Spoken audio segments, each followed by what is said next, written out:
Assalamualaikum warahmatullahi wabarakatuh. Gimana, sehat semua? Waalaikumsalam warahmatullahi wabarakatuh. Waalaikumsalam warahmatullahi wabarakatuh. Salam. Sehat-sehat semua? Alhamdulillah. Alhamdulillah sehat. Alhamdulillah. Terima kasih sekali lagi, saudara sekalian sudah berkenan hadir di mata kuliah saya. Ini adalah pertemuan yang ke-7 untuk mata kuliah Kewirausahaan dan Bisnis Syariah, Program Studi Ekonomi Syariah, Universitas Gunadarma. Hari ini kita akan mendiskusikan satu aspek penting di dalam kewirausahaan dan bisnis syariah, yaitu kepemimpinan, leadership. Di sini saya kasih judul adalah konsep kepemimpinan dalam Islam sebagai landasan pokok manajemen dalam kewirausahaan dan bisnis syariah. Oke, seperti yang sudah saya sampaikan pada pertemuan pertama, bahwa kita punya 15 materi ya, 15 topik yang akan kita diskusikan selama satu semester ini. Untuk hari ini yang akan kita diskusikan adalah materi nomor 13, yaitu landasan pokok manajemen bisnis syariah. Jadi kalau Mas Mbak lihat, ini kita walaupun baru pertemuan 7, tapi sudah materi ke-13 yang sudah kita diskusikan, karena memang kita sudah sepakati di awal bahwa nanti akan ada 5 pertemuan di akhir yang bersifat praktik, ya. Mas Mbak sekalian akan ditugaskan untuk berangkat ke lapangan, terjun langsung mengunjungi bisnis-bisnis UMKM di masyarakat kita, kemudian lihat bagaimana mereka memulai dan mengembangkan bisnis dan bagaimana mereka mampu mengintegrasikan nilai-nilai Islam di dalam bisnis mereka. Sebelum kita mulai, saya mohon partisipasi dulu dari saudara sekalian terkait sebuah diskursus ya, sebuah perdebatan paling hangat dalam dunia kepemimpinan sebenarnya. Pertanyaan paling besar yang dari dulu didiskusikan dalam teori-teori kepemimpinan adalah kepemimpinan ini sebenarnya dia adalah sesuatu yang nature atau nggak nature. Jadi nature-nya manusia itu suka dipimpin atau nature-nya manusia itu nggak suka dipimpin. Silahkan Mas Mbak buka di www.menti.com, masukkan kode 57401540. Silahkan, saya kasih waktu kurang lebih 2 menit. Berhasil? Apakah menti.com dan kodenya bisa dibuka? Berhasil, Kak. Oke, kalau gitu kita coba lihat hasilnya. Oke, menarik ya. Jadi di sini 2/3 memilih jawaban bahwa secara fitrah manusia menyukai dan membutuhkan kepemimpinan, dan 1/3 Mas Mbak sekalian menjawab bahwa secara fitrah manusia menyukai kemerdekaan individu dan tidak suka dipimpin. Ada yang mau berkomentar mungkin di sini? Boleh, Pak. Silakan. Iya, nama saya Ridho Abdirobani. Karena menurut saya itu Allah sendiri menciptakan manusia itu sebagai pemimpin di muka bumi. Jadi sudah selayaknya manusia itu perlu pemimpin ataupun memimpin, karena minimal memimpin diri sendirinya. Baik, berarti Ridho milihnya yang B ya, Dok ya? Iya. Ada yang milih A dan mau berargumen mungkin? Itu saya jawab A, Kak. Ya, silakan Putri. Kenapa jawab A? Karena kalau menurut saya gitu ya, banyak juga orang lain atau manusia itu yang mereka itu pada dasarnya nggak suka gitu untuk dipimpin sama orang lain. Maksudnya nggak untuk dipimpin ini diarahkan, diberikan aturan, karena mereka itu merasa berhak memutuskan jalan hidupnya sendiri. Keren. Jadi memang masalah fitrah atau tidak gitu ya. Yang populer pandangannya di masyarakat bahwa yang terbaik itu yang fitrah gitu. Tapi kalau kita buka Al-Ma'arij ayat 18-22 Al-Quran, itu Allah mengatakan, sesungguhnya manusia diciptakan suka mengeluh. Nah, berarti mengeluh ini fitrah manusia. Tapi kemudian di Al-Ma'arij 21-22 Allah mengatakan kecuali mereka yang sholat. Jadi memang ada fitrah dari manusia itu yang perlu dipelihara dan diikuti. Tapi ada juga sebagian fitrah di dalam diri manusia itu yang Allah tanamkan, itu tujuannya adalah sebagai ujian. Dan Allah mau lihat apakah kita berhasil menghadapi ujian tersebut atau tidak. Kalau menurut saya, ya jadi ini belum tentu benar ya. ilmuwan juga berbeda pendapat, tadi Mas, Mbak juga berbeda pendapat, silahkan. Tapi kalau menurut saya bisa jadi dua-duanya ya, bahwa sebagian orang memang difitrahkan suka dipimpin, sebagian orang difitrahkan tidak suka dipimpin. Dan itu menjadi ujian bagi mereka masing-masing. Sekarang jadi pertanyaan adalah, apa yang Quran mau? Kita sebagai seorang muslim, begitu ya, di sini konteksnya kan bisnis dan kewirausahaan syariah, maka pelakunya di sini adalah seorang orang yang beriman. Ya. Pelaku bisnis, pelaku kewirausahaannya adalah seseorang yang beriman kepada apa yang Tuhan firmankan kepada Nabi Muhammad, yaitu Al-Quran. Pertama adalah dalam surah Az-Zukhruf, ayat 32, Allah mengatakan, dan kami telah meninggikan sebagian mereka atas sebagian yang lain beberapa derajat. Jadi memang sebagian manusia itu Allah berikan modal lebih gitu ya untuk memimpin yang lain. Kemudian Nabi di hadis yang juga sangat populer gitu ya menyampaikan bahwa setiap kita adalah pemimpin. Memimpin diri kita, memimpin keluarga, bahkan seorang budak adalah pemimpin bagi apa yang diamanahkan oleh tuannya kepada dia. Jadi semuanya memimpin. Itu nampaknya yang diharapkan oleh Al-Quran dan As-Sunnah. Bahwa Islam menghendaki masyarakat yang terpimpin. Kemudian Nabi juga sering sekali mengatakan bahwa perjuangan tertinggi gitu ya, sebaik-baiknya jihad, sebesar-besarnya jihad adalah jihad melawan diri sendiri. Jadi kepemimpinan dalam Islam itu bermula dari kepemimpinan diri. Kita mampu memimpin diri kita belajar time management, pagi harus ngapain, siang harus ngapain, sore harus ngapain, menggunakan kaidah-kaidah dasar dalam pengambilan keputusan terkait mana yang maslahat, mana yang mudarat. Kalau sudah oke di kepemimpinan diri, dia dikasih amanah yang lebih tinggi oleh Allah untuk memimpin keluarga. Memimpin diri, memimpin istri atau suami, dan memimpin anak. Kalau di keluarga berhasil, biasanya Allah akan naikkan lagi derajat dia untuk memimpin organisasi. Multi keluarga, multi kepala, tapi masih dalam konteks organisasi. Perusahaan, tim kerja, project, gitu ya. Itu adalah kepemimpinan organisasi. Kalau sudah lebih hebat lagi, naik level lagi kepemimpinan kita, maka amanah yang lebih tinggi adalah kepemimpinan umat. Kita memimpin banyak sekali kepala gitu ya, dan dalam hal ini konteksnya masih kepemimpinan umat Islam. Sebagai orang yang mengenyam pendidikan tinggi seperti Mas Mbak sekalian, itu mungkin nanti di kampung halaman yang akan menjadi seseorang yang dipercaya untuk banyak hal. Mengelola harta wakaf, misalnya memimpin DKM, misalnya. Nah, kalau dalam level itu kita mampu, maka kepemimpinan tertinggi yang Allah amanahkan adalah kepemimpinan universal. Maka kita tidak hanya memimpin umat, tapi memimpin apapun yang ada di muka bumi ini. Yang muslim, yang non-muslim, manusia, bukan manusia, sumber daya alam, ya.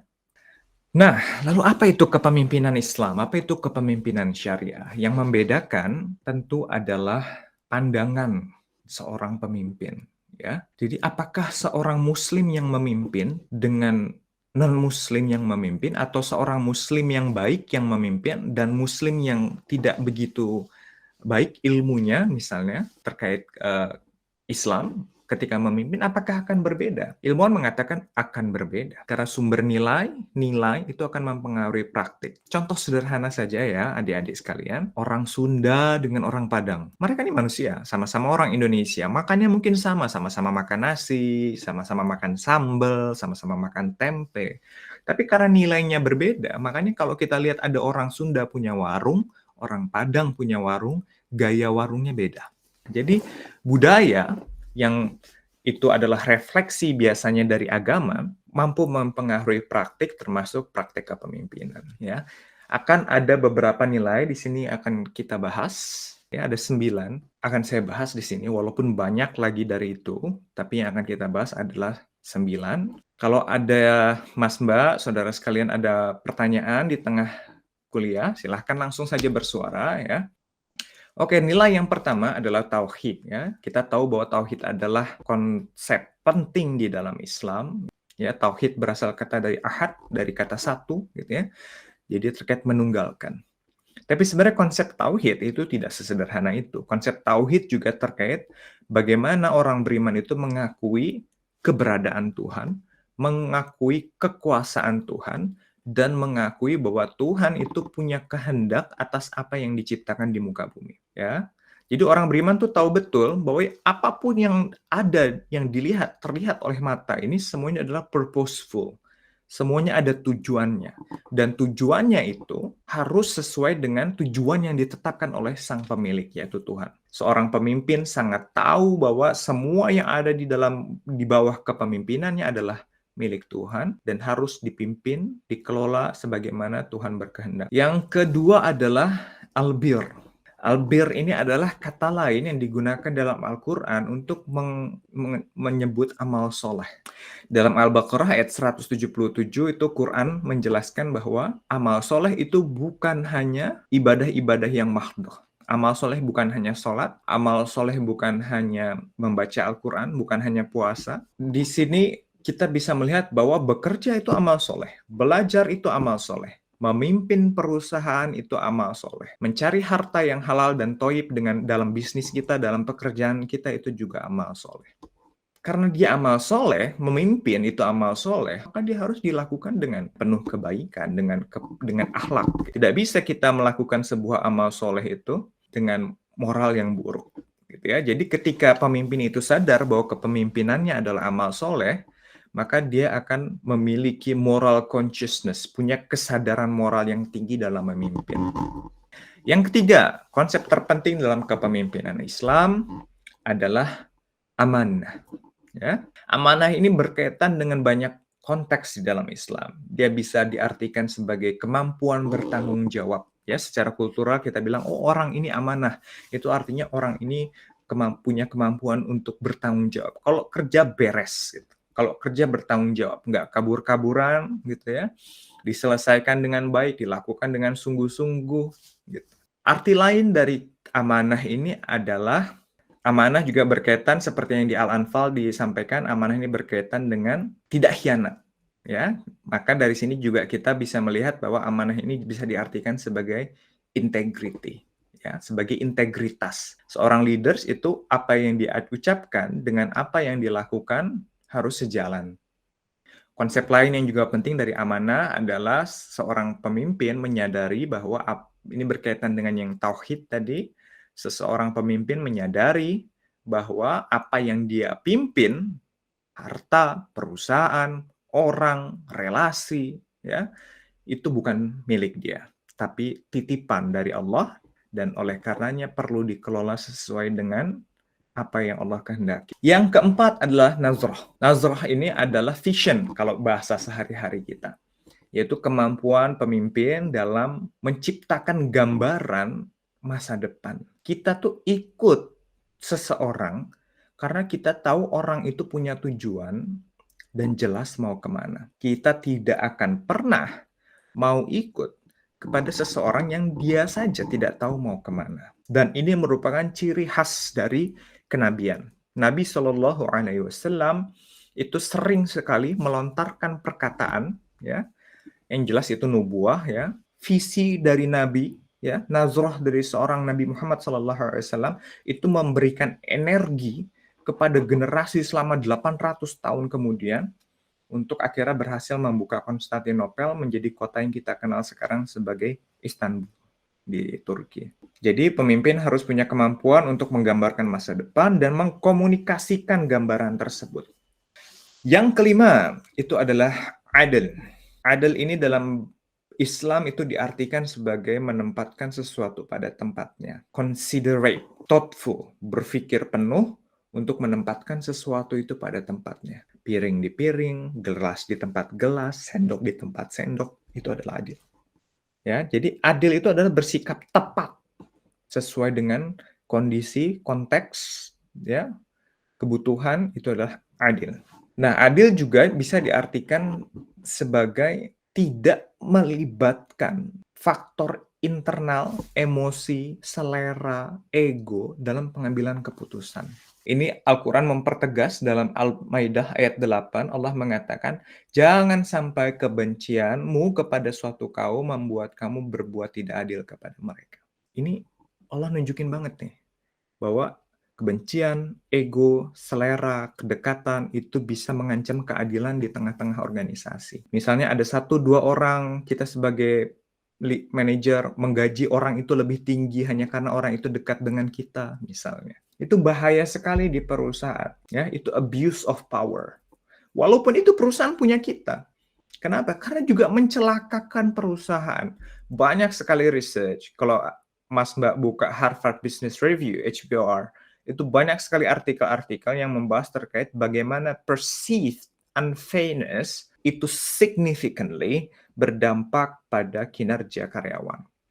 Karyawan di dalam sebuah perusahaan, begitu dia perceive ada ketidakadilan, kerjaanku sama dia sama, ijazahku sama dia sama, tapi gajiku X, gaji dia Y. Itu akan menyebabkan buruknya kinerja karyawan atau bahkan kinerja tim secara total. Yang keenam adalah itqan. Ya, itqan itu sederhananya kita artikan sebagai professionalism, totalitas. Ayat Al-Quran yang paling mencerminkan ini adalah surat Yusuf ayat 55, di mana Nabi Yusuf itu bicara kepada penguasa. Kata Nabi Yusuf, tunjuk aku, pilih aku sebagai bendahara negerimu, karena aku adalah orang yang memiliki kepakaran, skill, dan pengetahuan. Ya, aku adalah orang yang amanah, orang yang punya kepakaran dan punya pengetahuan. Itu adalah formulasi dari professionalism. Seseorang disebut profesional karena dia pakar di bidang itu. Oh, dia adalah seorang arsitektur yang profesional. Artinya apa? Artinya orang bisa melihat bahwa dia pakar di dalam dunia arsitektur itu. Ya, dalam hadis Allah suka sekali dengan orang-orang yang itqan. Nabi Shallallahu Alaihi Wasallam menyampaikan bahwa Allah suka kalau hambanya itu bekerja dan bekerja dengan itqan, bekerja dengan profesional. Ya. Nah, profesional ini, tadi kayak saya sampaikan, seorang arsitek itu perlu memiliki pengetahuan terkait arsitektur, pengetahuan teknis. Ya, perlu memiliki pengetahuan teknis, tapi juga dia perlu memiliki pengetahuan dan teknik-teknik yang supporting. Manajemen waktu. Kita nggak bisa, ya, nyebut ada seorang arsitek, dia jago banget desain, tapi setiap dikasih project terlambat misalnya. Ya, missing deadlines. Diajak kerjasama berantem sama orang lain. Nggak bisa, dia nggak punya people skill. Kita nggak bisa sebut orang seperti itu profesional. Ya, jadi profesional itqan itu ada core knowledge, dia jago IT, dia jago accounting, dia jago management, ya, dia jago marketing, tapi dia juga punya people skill, time management, team management, personal management, ya. Itu adalah professionalism, ya. Kita punya ilmunya, kita punya skills-nya dalam menjalankan roles yang kita lakukan. Leaders juga perlu. Dia punya skill pokoknya, kalau dia memimpin perusahaan farmasi, dia ngerti setidaknya farmasi, tapi dia juga punya teknik memimpin tim, memimpin project, memimpin keuangan, dan sebagainya. Itu adalah prinsip penting dalam kepemimpinan Islam. Ya. Nomor 7 adalah mujahadah. Ya. Jihad, sungguh-sungguh, kerja keras. Ya, tadi kita sudah bicara bahwa Nabi mengatakan perjuangan jihad paling utama adalah jihad melawan diri sendiri. Ini adalah leader banget. Ya, seorang leader harus punya kemampuan untuk kerja keras. Prinsip dasarnya gini, kalau kita tuh kerjanya cuma sebagai leader, kalau kerjanya hanya 80%, maka bawahan kita akan kerja 50%. Kalau kita kerja 50%, bawah kita cuma kerja 20%. Effortnya, ya. Jadi kalau kita pengen tim kita tuh kerja 100%, maka leaders itu harus bisa menunjukkan keringatnya. Dia harus bisa menunjukkan bahwa aku adalah orang yang paling kerja keras di sini. Ya. Dia harus bisa menunjukkan bahwa supaya karyawannya itu mau bekerja dengan upaya 100%, maka dia harus bekerja 120-130% setidaknya. Kalau tim kita itu melihat leaders kita itu berleha-leha, sedangkan timnya kerja keras, itu nanti akan muncul lagi yang tadi, perceived injustice, perceived unfairness. Mereka akan merasa diperlakukan tidak adil. Ya, makanya kalau kita lihat di perusahaan-perusahaan dengan etos kerja tinggi, perusahaan-perusahaan Jepang misalnya, maka pimpinan itu adalah yang buka pintu di pagi hari dan yang ngunci pintu di malam hari. Dan kita bisa lihat bagaimana perusahaan-perusahaan di Jepang memiliki produktivitas yang sangat tinggi. Dan juga yang sangat erat dengan konsep mujahadah dalam Islam ini adalah konsep konsep sabar. Kepemimpinan itu dekat sekali konsepnya dengan sabar. Di Al-Quran itu bahkan disebutkan di dalam surat yang sama. Ya, dalam As-Sajdah ayat 24 Allah mengatakan, dan kami jadikan di antara mereka itu pemimpin-pemimpin yang memberi petunjuk dengan perintah kami ketika mereka sabar. Ya, di sini Quran menunjukkan bahwa leadership kita itu akan efektif kalau kita punya resiliensi, ya. Kita punya kemampuan untuk being mindful, ya. Kita untuk memiliki kemampuan untuk mengelola stres. Itu baru kita punya kemampuan efektif, ya, kemampuan pengambilan keputusan dan sebagainya yang efektif. Nomor 8, ada 9 ya, jadi satu lagi setelah ini. Nomor 8 itu adalah syura, ya, musyawarah. Kita sangat tahu ya, dalam surah Nabi ada perang di mana umat orang-orang beriman itu kalah karena tidak sabar para pemanah ya dalam perang Uhud. Dia kira orang Quraisy sudah mundur, padahal mereka hanya bangun strategi. Akhirnya mereka turun, lari ke bawah, berebut ghanimah, dan ternyata Khalid bin Walid pada saat itu masih belum beriman dan menyerang mereka dari arah yang tidak diduga dan kita mengalami kekalahan. Selesai perang, orang-orang yang tadi yang harusnya jaga di atas memegang panah, para archer itu, mereka felt so guilty. Mereka merasa sangat bersalah. Aduh, aku malu nih sama Rasulullah, aku malu sama orang-orang beriman, apakah aku harus pergi saja dari Madinah dan sebagainya. Tapi ternyata apa perintah Al-Quran? Kata Al-Quran, ngobrol sama mereka. Ajak, coba konsultasi sama mereka. Nih, lihat ya kerennya Al-Quran. Orang ini salah, tapi malah mereka ini salah, tapi leadersnya, yaitu Nabi Muhammad SAW, diperintahkan melalui Al-Quran untuk justru berkonsultasi dengan mereka. Apa buahnya? Orang-orang yang tadi down, itu akhirnya naik semangatnya untuk kembali terlibat di dalam tim. Karena apa? Ternyata aku di sini diakui, aku di sini didengar. Ya, jadi syuro ini konsep utamanya adalah terkait bagaimana kita membangun sense of ownership. Kita membangun rasa kepemilikan. Manusia itu pada dasarnya nggak peduli sama apa-apa yang dia rasa bukan miliknya. Jadi kalau orang-orang itu bekerja di perusahaan kita, tapi mereka tidak merasa perusahaan ini milik mereka, mereka tidak akan memberikan yang terbaik. Tapi kalau mereka merasa perusahaan ini juga milik mereka, dengan kita hargai mereka di dalam rapat, kita dengarkan pendapat mereka, ya, itu mereka akan memiliki sense of ownership dan mereka akan memberikan yang terbaik untuk perusahaan. Yang terakhir adalah ukhuwah. Dalam artian sederhana adalah persaudaraan. Kalau leaders itu ngerti konsep persaudaraan, bahwa semua orang itu adalah saudara dia, maka dia tidak akan berbuat zolim. Karena tidak mungkin seseorang itu berbuat zolim kepada saudaranya, atau bahkan berbuat zolim kepada dirinya sendiri. Konsep persaudaraan di dalam Islam itu sangat tinggi. Bahkan Nabi mengatakan tidak beriman sampai seseorang mencintai saudaranya seperti mencintai dirinya sendiri. Nabi juga menceritakan bagaimana orang beriman itu seperti satu badan. Kalau ada tangan yang terkena duri, maka sebadan badan akan merasakan sakit dan demam. Jadi nggak mungkin leaders itu ngibulin karyawannya. Karena leaders tahu bahwa karyawannya adalah dirinya. Dia tidak mungkin menzolimi customer. Dia tidak akan menzolimi klien, tidak akan menzolimi supplier, karena mereka semua adalah dirinya.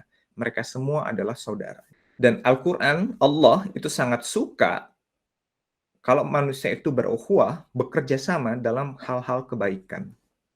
Perintah Al-Quran kita disuruh untuk berserikat, bekerja sama dalam melakukan kebaikan. Usaha kita itu adalah amal soleh tadi kita. Kita lihat ya, disepakati ya tadi yang nomor 2 bahwa perusahaan kita adalah albir, amal soleh. Dan kalau itu dilakukan dengan cara bersama-sama, dengan ukhuwah, Allah sangat suka. Begitu, itu dia nilai-nilai kepemimpinan Islam. Sebelum saya menunjukkan kesimpulan saya sendiri, saya berharap ada yang berkenan untuk share terkait kesimpulan yang kalian dapat ya selama pertemuan beberapa menit tadi. Mungkin ada yang bisa share apa yang didapat? Ya, ada Ridho. Silahkan, Dok. Oke, setelah tadi berdiskusi panjang tentang kepemimpinan dalam Islam, saya mengambil benang merahnya bahwa kepemimpinan dalam Islam itu sangatlah penting. Dan Nabi Muhammad juga sudah menekankan bahwa setiap orang itu adalah pemimpin, entah itu memimpin untuk dirinya, entah itu memimpin untuk keluarganya, sampai umat, sampai pemimpin untuk universal gitu, bukan hanya manusia. Nah, tentunya dalam pemimpin dalam pandangan Islam itu harus memiliki ciri-ciri atau nilai-nilai kebaikan. Di antaranya itu ada tauhid, terus albir atau berbuat baik, amanah, visi, sampai seterusnya sampai ukhuwah gitu. Mungkin itu Pak dari saya. Oke, Dok. Terima kasih banyak. Bagus sekali kesimpulannya. Jadi yang didapatkan dari tadi ya penjelasan sebelumnya itu pertama untuk manusia sendiri memang secara individu itu ada yang fitrahnya itu suka dipimpin dan ada juga yang fitrahnya itu tidak suka untuk dipimpin, menyukai kebebasan gitu ya. Jadi pada akhirnya itu akan menjadi ujian dari masing-masing individu. Tapi untuk di Islam sendiri sebenarnya untuk manusia itu nature-nya itu adalah memiliki kepemimpinan gitu ya. Karena seperti yang sudah dipaparkan oleh Ridho juga sebelumnya, kalau setiap dari kita itu adalah pemimpin. Dan untuk menjadi pemimpin itu ada beberapa poin yang harus kita miliki gitu dalam Islam, seperti tauhid, albir dan lain sebagainya. Dan di sini ada ini juga sih, ada poin yang lumayan cukup berkesan gitu di saya sendiri. Itu tadi terkait bagaimana menjadi leadership yang efektif itu dimiliki ketika kita sendiri ini memiliki resiliensi, terus kemampuan mengelola stres dan juga being mindful atas apa yang kita lakukan. Seperti itu. Oke. Makasih Ridho dan Zahra. Jadi kesimpulannya hari ini adalah mempelajari dan mengaktualisasikan sifat atribut kepemimpinan dari Nabi Shallallahu Alaihi Wasallam itu termasuk upaya untuk menjalankan sunnah. Kemudian dari diskusi tadi kita juga melihat bahwa kepemimpinan Islam merupakan kepemimpinan yang moral based, character centric leadership, ya. Kepemimpinan yang berdasarkan akhlak yang tercermin dari kepemimpinan Nabi dan kemudian kita upayakan untuk kita praktikkan sehari-hari.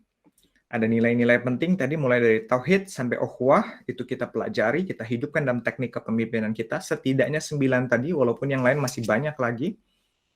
Dan nilai-nilai tadi itu tidak berdiri sendiri-sendiri. Mereka saling beririsan, kita lihat bagaimana dari diskusi-diskusi tadi, satu sama lain mereka saling tumpang tindih gitu ya, saling melengkapi. Kemudian dengan mempelajari kepemimpinan Islam, kita juga jadi terhindar dari the dark side of leadership, ya. Kita terhindar dari leadership yang toxic, yang itu bisa membahayakan keberlangsungan jangka panjang dari organisasi kita. Kalau saudara berkenan untuk mempelajari nilai-nilai tadi lebih jauh, silahkan mengunjungi penelitian saya. Itu bisa di-search di Google Scholar berjudul Islamic Leadership Values, a Conceptual Study yang diterbitkan di Jurnal Dialogia. Kalau ada pertanyaan lebih jauh, seperti biasa, silahkan kirimkan email kepada saya kapanpun, siang, malam, weekend, weekday, silahkan email. Kalau mau berdiskusi langsung juga silahkan mengunjungi saya di ruang D451, Senin dan Selasa pukul 9 pagi sampai pukul 4 sore. Baik, terima kasih atas kehadiran saudara sekalian hari ini. Kita jumpa lagi minggu depan, insya Allah, di pertemuan 8. Dan jangan lupa apa yang kita diskusikan hari ini diintegrasikan di dalam tugas akhir saudara nanti ya. Sekali lagi terima kasih banyak dari saya akhiri kelasnya. Assalamualaikum warahmatullahi wabarakatuh.